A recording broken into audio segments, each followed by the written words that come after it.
Petri Wine brings you Basil Rathbone and Nigel Bruce in the new adventures of Sherlock Holmes.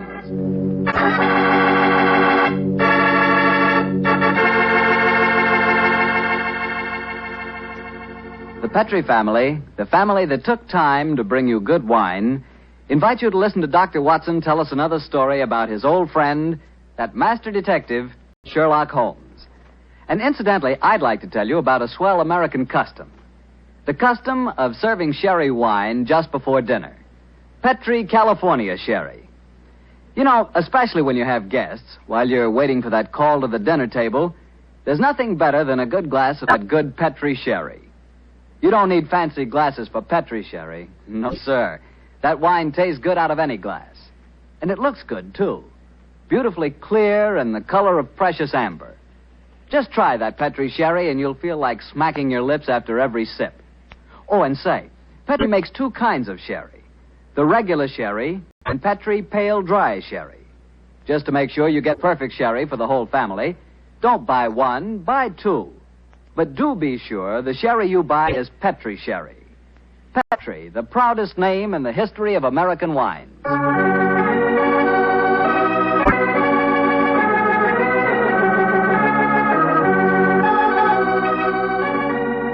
Now I'm sure our good friend Dr. Watson's ready for us. Let's go in and join him. Go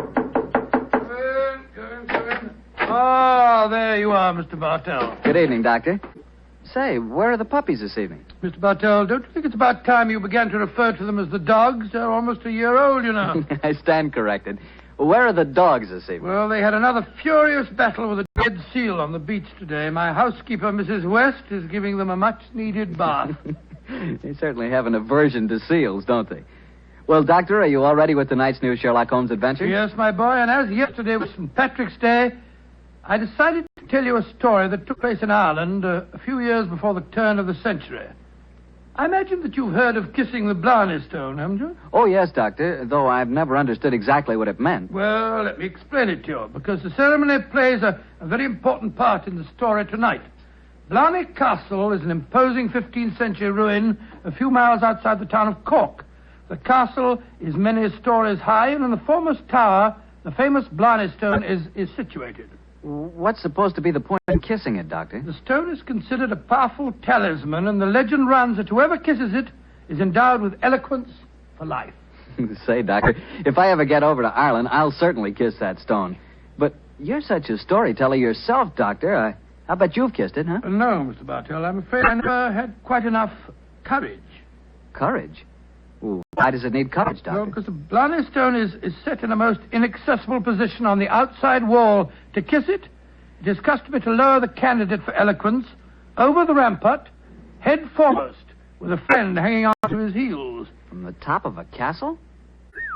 It does sound dangerous, Doctor. Oh, it was, my boy, so much so that in recent years a great row of iron spikes was put round the parapet to prevent an accident. Though, of course, at the time tonight's story took place, there was no such guard. And I have a feeling that an accident did take place, Doctor? No, Mr. Bartell, let me tell you the story from the beginning.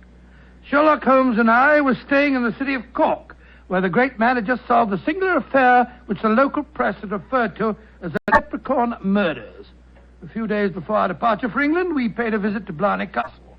I must confess that I had a certain desire to test the miraculous powers attributed to the Blarney stone.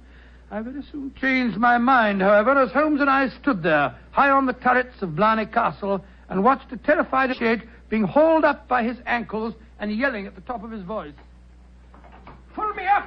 Pull me up quickly! I think I'm going to faint! Great Scott, I had no idea that kissing the Blarney stone was such a hazardous proceeding, huh? Yes. It would seem that eloquence could be more easily obtained than by hanging suspended by one's ankles from a battlement with 100-foot drop below and a piece of stone. Oh, I'll never do that again. Oh, I'll never. I must say, I don't blame the fellow. And yet, my dear chap, on our way over here, you expressed a sneaking desire to kiss the stone yourself. I'll be very happy to hold your ankles if you want to try the experiment. No, thank you. After witnessing the ceremony, I've changed my mind. Then I suggest we make our way back downstairs. I don't think there's much more to be seen up here. Very well. By the way, Holmes, do you know the origin of the superstition regarding the Blarney stone? Yes, I do, old chap. The stone was, the stone dates back to the middle of the 15th century. A certain Cormac McCarthy, called the Strong, a descendant of the ancient kings of Munster and builder of this castle, chanced one day to save an old woman from drowning. In her gratitude, she offered Cormac a golden tongue, which would have the power to influence men and women, friends and foes, as he willed. She told him to mount the battlement, kiss a certain stone in the wall 5 feet below the gallery running round the top. He followed directions and obtained all the fluent persuasiveness she had promised. And I suppose the story spread in the Blarney stone has been a magnet to pilgrims ever since. Yeah, a pleasant legend. Holmes. Yes, old chap? Tomorrow's St. Patrick's Day. I bet there'll be quite a bit of excitement in the village tonight. Don't you think it'd be rather fun to pay a visit to one of the local inns? Splendid idea, old chap. Our rather arduous work here in Ireland is concluded, and I think we're more than entitled to a little gaiety.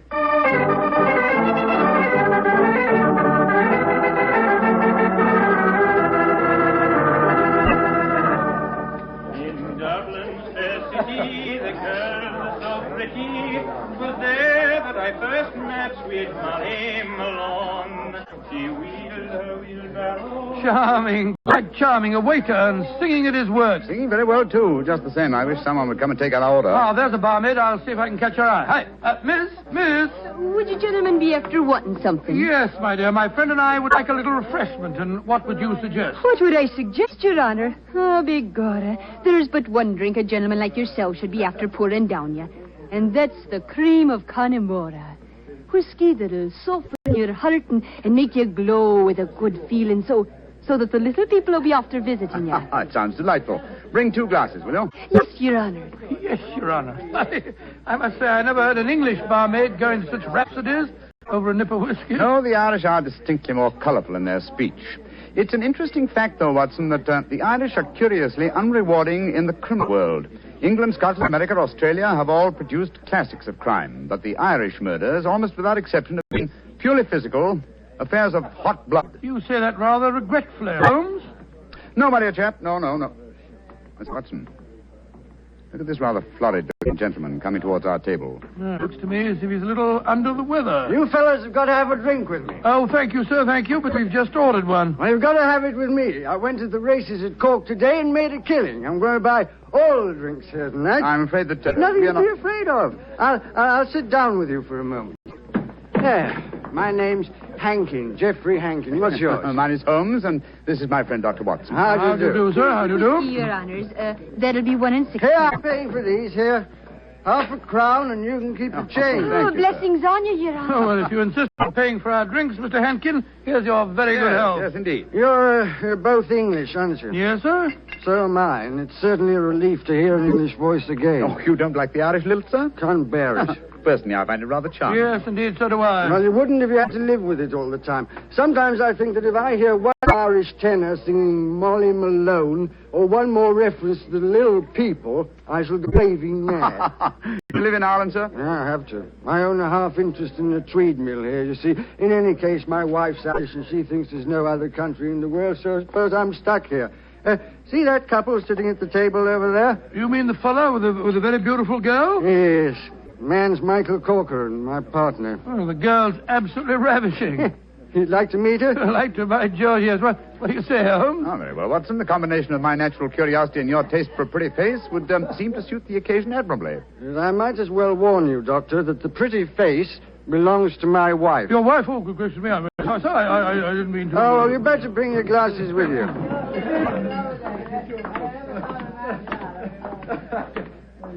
Molly, my dear, I want you to meet 2 English friends of mine, Mr. Holmes and Dr. Watson. How do you do? How do you do, Mr. Holmes, Dr. Watson? Won't you sit down and join us? And this is my partner, Michael Corcoran. How do you do, Mr. Corcoran? How do you do, sir? I'm glad to meet you. Please be seated, gentlemen. Are you visiting here in Cork, Mr. Yes, Holmes? Mrs. Hankin, but we're returning to England in a few days. You've been to Blarney Castle, I hope. Oh, yes, we were there this afternoon. And did either of you have the courage to kiss the Blarney stone? No, we didn't. I'm afraid it's an athletic feat that's beyond me. It's a lot of rubbish, that's what it is. Kissing a slab of stone. Have you the courage to do it, Geoffrey? Well, of course I have, but I don't want to make a fool of myself. Where's the barmaid? Kathleen. I'll make a wager, Geoffrey, that you haven't the courage to kiss the stone. How much will you bet, Michael? I'll wager a £10 note on it. It's a bet, and you fellas witnessed it. I'll kiss the Blarney stone at noon tomorrow, and you'll be £10 the poorer, Michael. And I suggest that Mr. Holmes and Dr. Watson be present as well. They can act as referees. Geoffrey, dear, don't get so excited. Well, I don't like it when Michael suggests I don't have courage. You want some more drink, Mr. Henkin? Yes, all of us want some. No more for me, thank you, Mr. No more for And me, I thank think you. you've had enough, Geoffrey. Don't tell me when I've had enough, Molly. In Dublin's fair city, the girls Oh, are no, so not that pretty. filthy Was song. there Yes. my Firstly, first Mr. Hankin, I match find the with traditional Molly Irish melodies quite Malone. beautiful. And I find them Wheels the revolting. wheelbarrow through- Stop! Geoffrey, quiet. Would Your Honor be wanting me to sing another song? My honor would like you to shut up that filthy caterwaul. Really, sir, really, Oh, I call that Geoffrey. most uncalled for. Sean, please go on with your singing. In Dublin's fair city... You heard me, you great bog-trotting gaffoon. I said shut up, and I meant shut up! Geoffrey, I'm leaving here at once. Michael, please to take me home. It'll be my pleasure, Molly. You're an ugly man, Mr. Henkin. Knocking down poor Sean when he was singing just like a bird. Oh, the devil with him, and all of you. No Irishman will be after forgiving you for this night's work. No, not the little people of old Ireland either. You've made more enemies, Mr. Henkin, than you'll ever see. But you'll be knowing they're there. Fiddlesticks, you can't frighten me with your stupid Irish superstition. Well, bless my soul, that was a charming little party, I must say. Englishmen like Hankin are a disgrace to their country. Fortunately, they're not representative, though. Yes, I must say I hate to have a curse put on me like that barmaid laid on him. Watson, Yes? did you see the glances which Mr. Hankin's partner and his wife exchanged as the brawl started? There was more menace to him in those glances than in all the threats of all the little people in Ireland. Yes. I thought that there was something between them. I say, Holmes, that bet about Hankin kissing the Blarney stone at noon tomorrow, do you suppose... I suppose that... nothing, old fellow. But there are forces at work here that I don't like. I think, Watson, that you and I will be at the Blarney Stone at noon tomorrow. It's possible that the bet made tonight is all part of a definite plan, and I have a feeling that the bet is still on.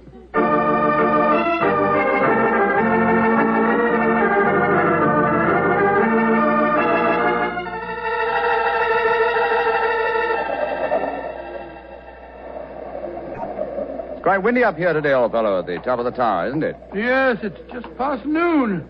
I wonder if that man Hankin is going to keep to the terms of his bet. We shall soon learn. In the meanwhile, are you sure that you wouldn't like to change your mind and kiss the Blarney Stone yourself? I'm quite sure, thank you. Ah, here they come now. Yes. Hankin and his partner, Mr. Corcoran. The bet is on, Watson. Good day to you, gentlemen. Oh, hello. It's my friends from last night. Well, I see you're going through with the bet, son. Oh, yes. Geoffrey set his mind on that £10 of mine. Your wife didn't accompany you, Mr. Hankin. No, she didn't. I'm afraid I'm rather in disgrace for my behavior last night. Molly made me go round and see that waiter fellow that I hit. I offered him money, but he wouldn't take it. Did you offer him an apology? Apologize to a waiter? I should say not. Well, come on, let's get this stupid farce over with. Are you sure your nerves can stand it, Geoffrey? There's a drop of 100 feet or more below you. Oh, don't worry about me, Michael. Just hold on to my ankles tightly and don't let go. I'll climb onto the parapet. There we are. Now hold on to my feet, Michael, and lower me gently. I'm holding you, Geoffrey. Then lower away. Right you are, Geoffrey. Great Scott, I wouldn't do that for £100. Sliding head first down a vertical wall. That's enough, Michael. I can reach the stone. Oh, his boots. They're slipping through my fingers. I can't hold him. Let me help you.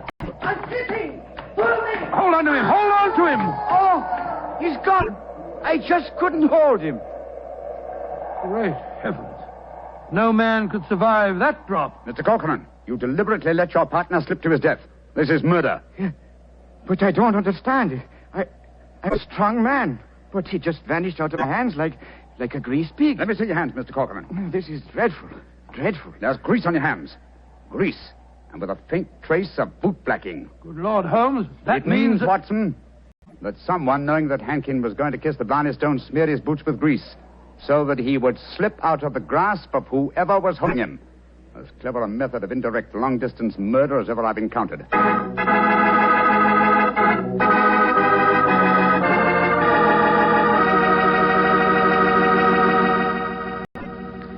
You'll hear the remainder of Dr. Watson's story in just a second, so I'm going to remind you that Petri California Sherry is not only wonderful before dinner, but it's good almost any time.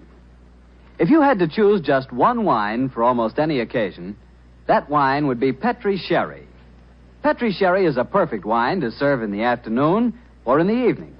It's good before dinner, yes, but it's swell after dinner, too. In fact, with a bottle of Petri Sherry on your shelf, you've got practically a small-sized wine cellar. So get a bottle of Petri Sherry soon. And remember, you can't miss with any wine that has the letters Petri on the label, because all Petri wine is good wine. Well, Dr. Watson, this is quite a story you're telling us tonight. What happened next? I suppose you went down into the castle grounds and looked for the dead man's body? Well, we tried to, Mr. Bartell, but the authorities were curiously uncooperative. They refused to let us search, insisting that the police be called first.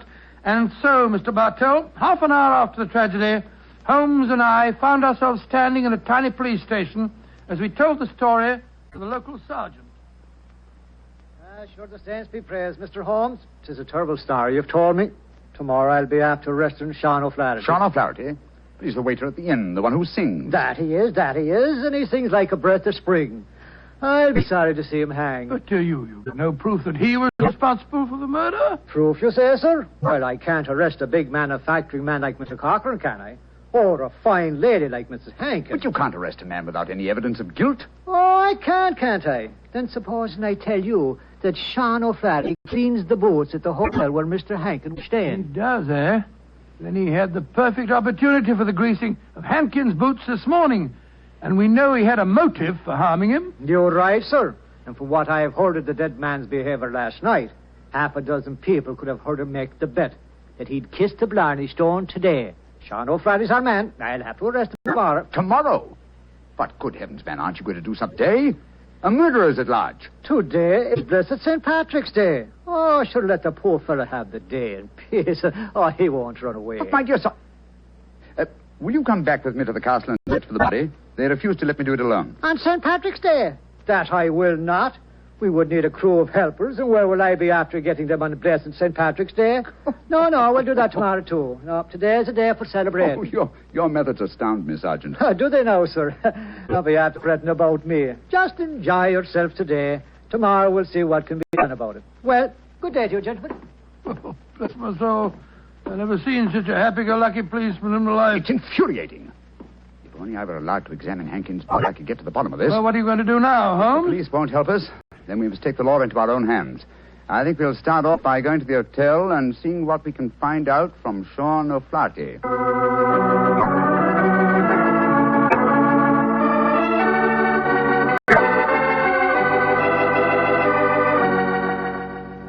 As I was going to Blarney a day, I well remember for to view the lads and lasses on the 5th day of November with a meringue do a day and a meringue do a daddy. Oh, your honors would be after speaking to me, Sean O'Flaherty, perhaps? Yes, Sean. Did you know that Mr. Hankin, the man who struck you last night, was dead? Dead? Well, if ever a man deserved to be beneath the sod, 'twas Geoffrey Hankin himself. A mean, ugly man. The saint be praised that he's gone. How did he die, sir? He was murdered. Murdered? Well, bedad, I'm not surprised to hear it. Who murdered him, sir? At the moment, the police seem to think that you are the culprit. Myself? Well, how would I be after murdering the man, sir, when I don't even know how he died? He died when he fell from the top of Blarney Castle as he was trying to kiss the stone. He fell because Mr. Cochran, his partner, couldn't hold on to his feet. His boots had been greased. And we know that you have been cleaning his boots, Sean. That I have, sir. I cleaned them this very morning. But I put no grease on them, if that's what you'd be after suggesting. I'm suggesting nothing. I'm trying to establish a few facts. Do you know Kathleen, the barmaid? Oh, and why shouldn't I know her, sir? She'll be me wife before the winter sets in. She pronounced a curse on the dead man last night, just after he had knocked you down. It's possible that she may... Here she comes, huh? Sean, my darling, what are the fine gentlemen doing here? Oh, Kathleen. They've come to ask me questions about the death of Mr. Hankin. He fell off Blarney Castle today and got himself murdered, they say. The saints be praised. But what has that to do with you, my darling? Well, the gentlemen tell me that the village police think that I might have greased his boots so that he slipped to his death. The village police is as stupid as my father's big sow. if Mr. Henkin fell to his death today because his boots were greased. I can tell you who did it. Indeed, who? The little people. I warned Mr. Henkin last night that the little people would be after him. He insulted the Irish. Oh, come, my dear. You don't seriously expect us to believe in the little people? And why not, Your Honor? We have them here. Oh, there'll be those that say the fairies all be dead, but I know different. I've seen them. When I was a slip of a girl, close to where I lived, there was a rat. That's a fort, you know. And the rat was a fairy's fort. We never dared touch it with a spade or down a tree growing on it or carry away a stone. We'd put our ear to the ground at night and we could hear the fairy music rising up from under the ground. Ah, they're gentle people. Most of the time. But they'd grease the boots of a man like Mr. Henkin if they didn't like them. That they would, Your Honor. Holmes, I'm certain that we're wasting our time here. I feel so, Watson. You get the whole thing turned on the greasing of those boots. If only I could have the boots in my hands. If only I could make laboratory tests. But until that dolt of a police... But of course! I have it, Watson. You have what, Holmes? The answer, I hope. Get hold of Mrs. Henkin and Mr. Corcoran. Have them meet me in the Blarney Stone Tower in half an hour. And you, where are you going? To the police station to try and convince the sergeant that even though it's St. Patrick's Day, it's his duty to help me trap a murderer.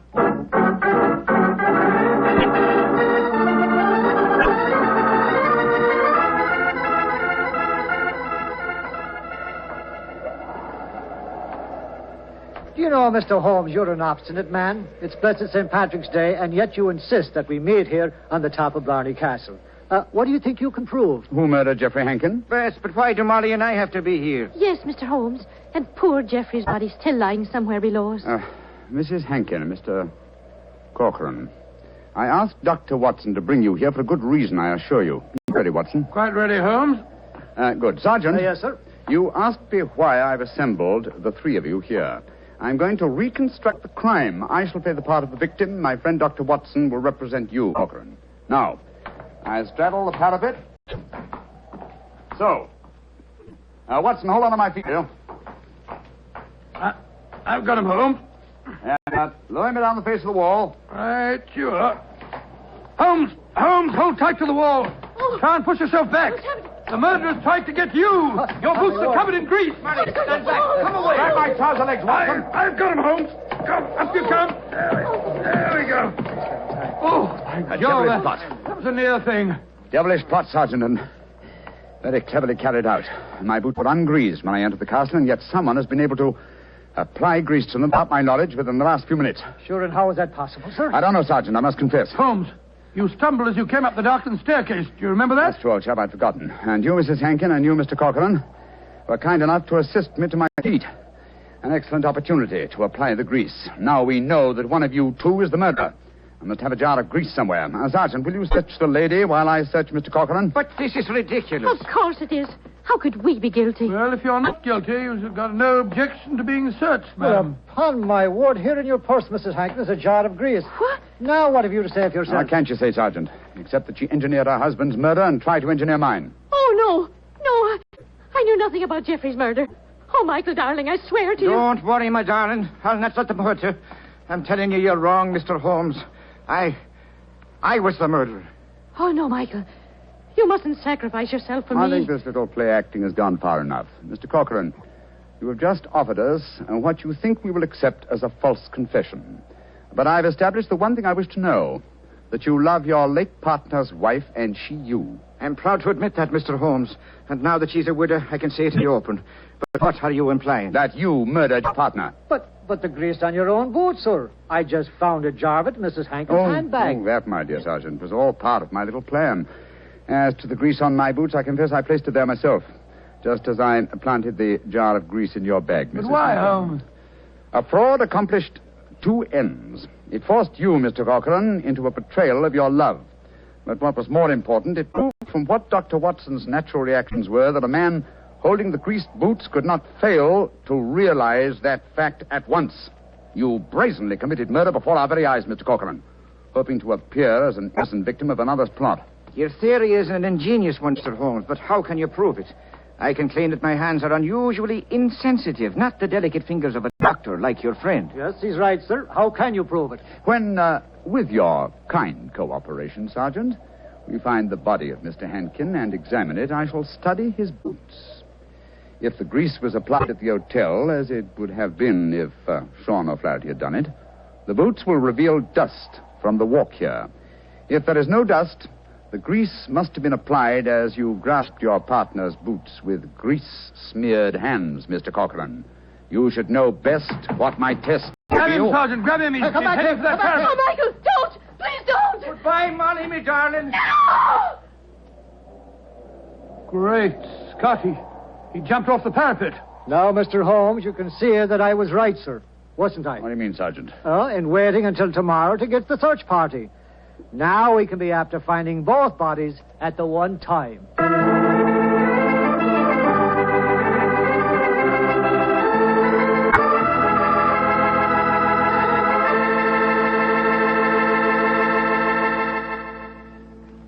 Well, Doctor, that was really an unusual story. Even now I get a bit of a shudder when I think of that afternoon at the castle. I don't blame you. Doctor, you know something?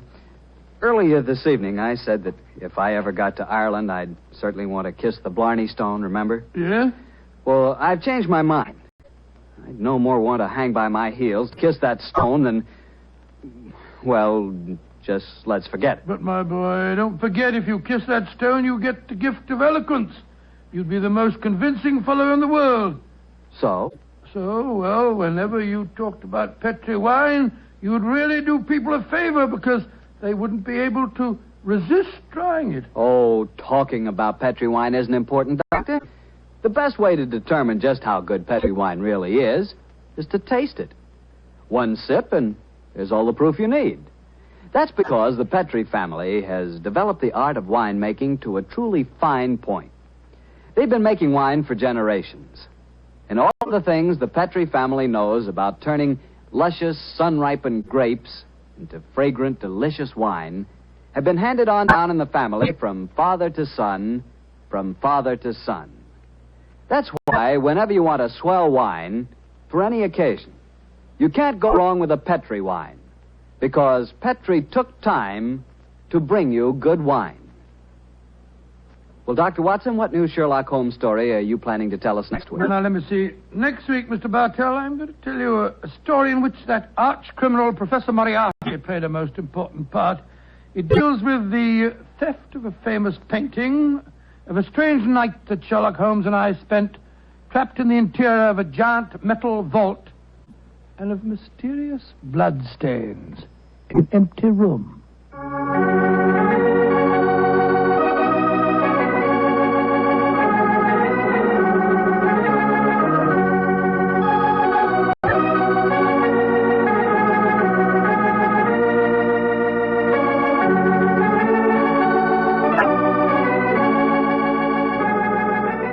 Tonight's Sherlock Holmes adventure was written by Dennis Green and Anthony Boucher and was suggested by an incident in this Arthur Conan Doyle story, A Case of Identity. Music is by Dean Fossler. Mr. Rathbone appears through the courtesy of Metro-Goldwyn-Mayer, and Mr. Bruce through the courtesy of Universal Pictures, where they are now starring in the Sherlock Holmes series.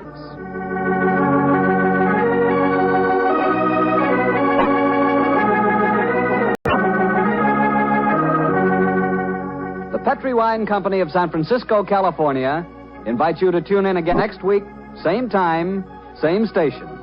Sherlock Holmes comes to you from our Hollywood studios.